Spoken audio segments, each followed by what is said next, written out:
Guys, yan. Kung interested kayo dito sa Czech Republic, gusto nyo mag-apply dito sa Czech Republic, malaman nyo kung paano ang buhay namin dito sa Czech Republic. Guys, lagi ko po ito sinasabi sa mga vlogs ko, no?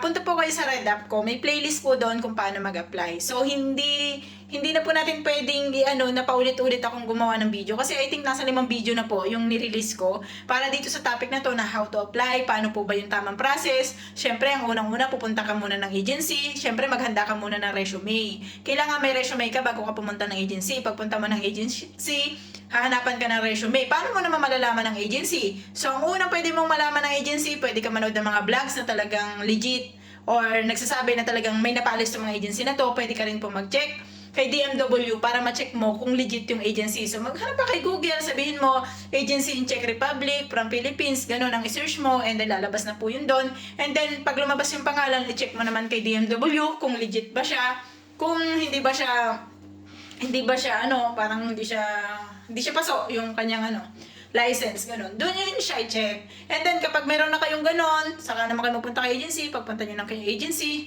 at check nila sa inyo, parang mayroon kayong free interview doon. Ang free interview, parang tanongin lang, anong trabaho mo ngayon? Ano mo ngayon? Yung ganap mo sa buhay? Something like that. Ganun lang. Ano yung mga documents na meron ka? So, yun lang naman yung tatanong sa inyong free interview. And then, after nun, sasabihin sa inyo, tatawagan na lang kayo.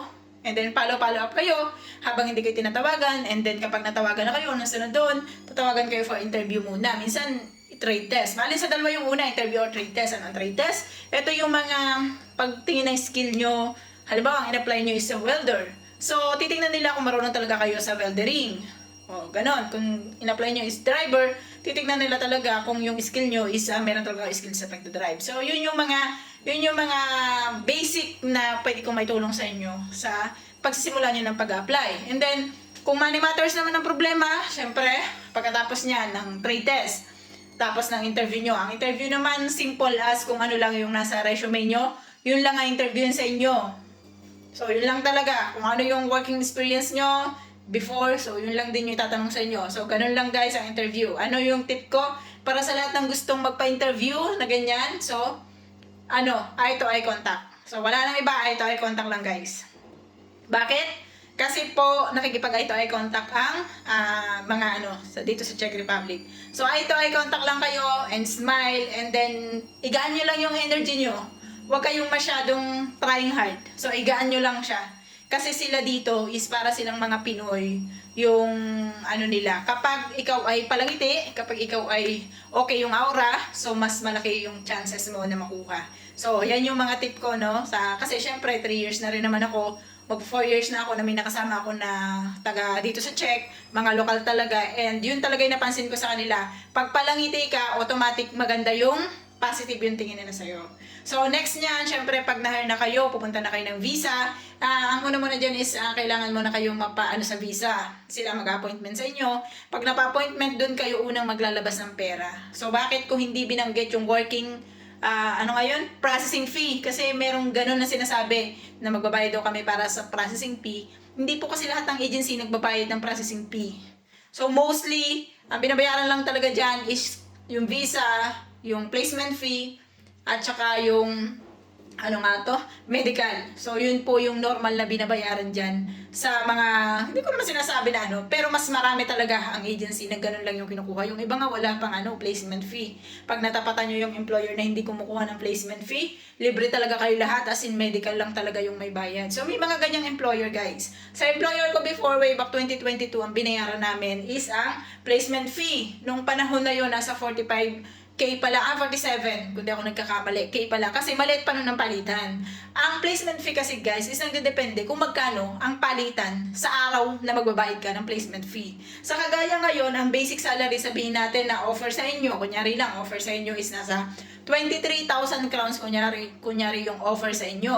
Yung 23,000 crowns, ita-times mo sa palitan ngayon. Kung ang palitan ngayon, for example, is sabihin natin na 85. So, magkano ang kakalabasan nun? Yun yung 1 month basic salary nyo na ibabayad kay placement fee. Ganun yung kalakaran.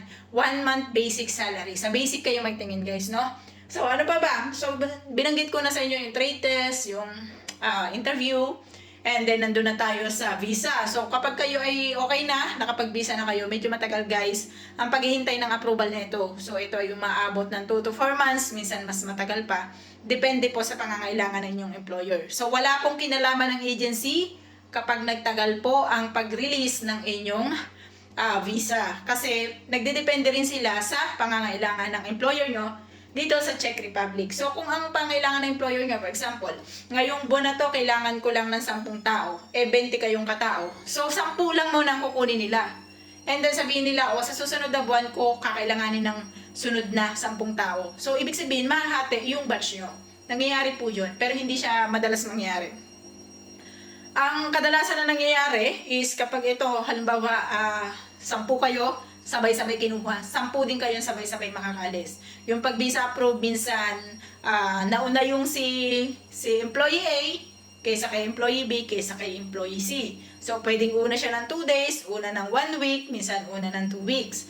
Nangyayari po yun. It's normal. Pero, ang aabangan nyo is yung flight. 'Di ba? Kapag nakapag-visa na kayo, na-visa approve na kayo, bago mag-visa approve, minsan inaano na kayo ng medical eh. Depende yan sa sa agency nyo.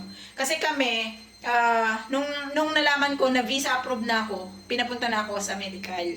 And then pagdating sa medical, mahigpit sila, alam niyo na sa mga cholesterol, mahigpit sila sa ganyan. So kung kayo ay nakapagtrabaho na before sa mga factory, alam nyo na yung kalakaran kapag titingnan yung buong katawan nyo. Sa medical is ganun din. Sa babae, syempre may pregnancy test, may Ishihara test yung sa mata, yung may numbers para sa mga color blind.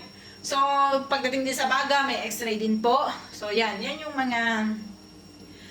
mga basic na dapat alam nyo. And then, after ng medical nyo, syempre, kunyari, na-visa approve na kayo, yan, hintayin nyo na po yung PIDOS nyo, and then after ng PIDOS, ito na yung flight nyo. So, guys, sa pagtatakip ng inyong mga maleta, kung kayo ay may dalang gamot, guys, huwag nyo ilagay sa hand carry, ilagay nyo po sa luggage nyo.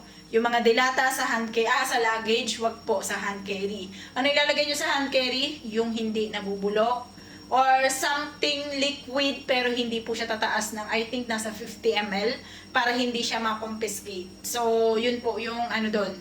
Okay? So, I hope na nakatulong to sa inyo kasi ito yung very very short summary kung paano kayo makakapunta ng Czech Republic and then yung step by step. So, kung gusto niyo nung hindi summary, yung step by step talaga, ano yung mga agency, paano yung flow, paano yung ganito dyan sa Czech Republic, paano yung transpo, something like that, punta tayo sa Red App natin, no? Punta po kayo kay OFW Guides Red App. And then doon sa playlist, makikita nyo po lahat ng topics na pwede nyong mapanood. So, doon na kayo mag-base guys, no? So, marami na po akong topics na binigay and inilabas. So, I think nasa 400 videos na to. And I do hope na makarating po ito sa mga tamang tao na talagang kailangan ng ating gabay para sa pag-apply dito sa Czech Republic. Anyway, babu!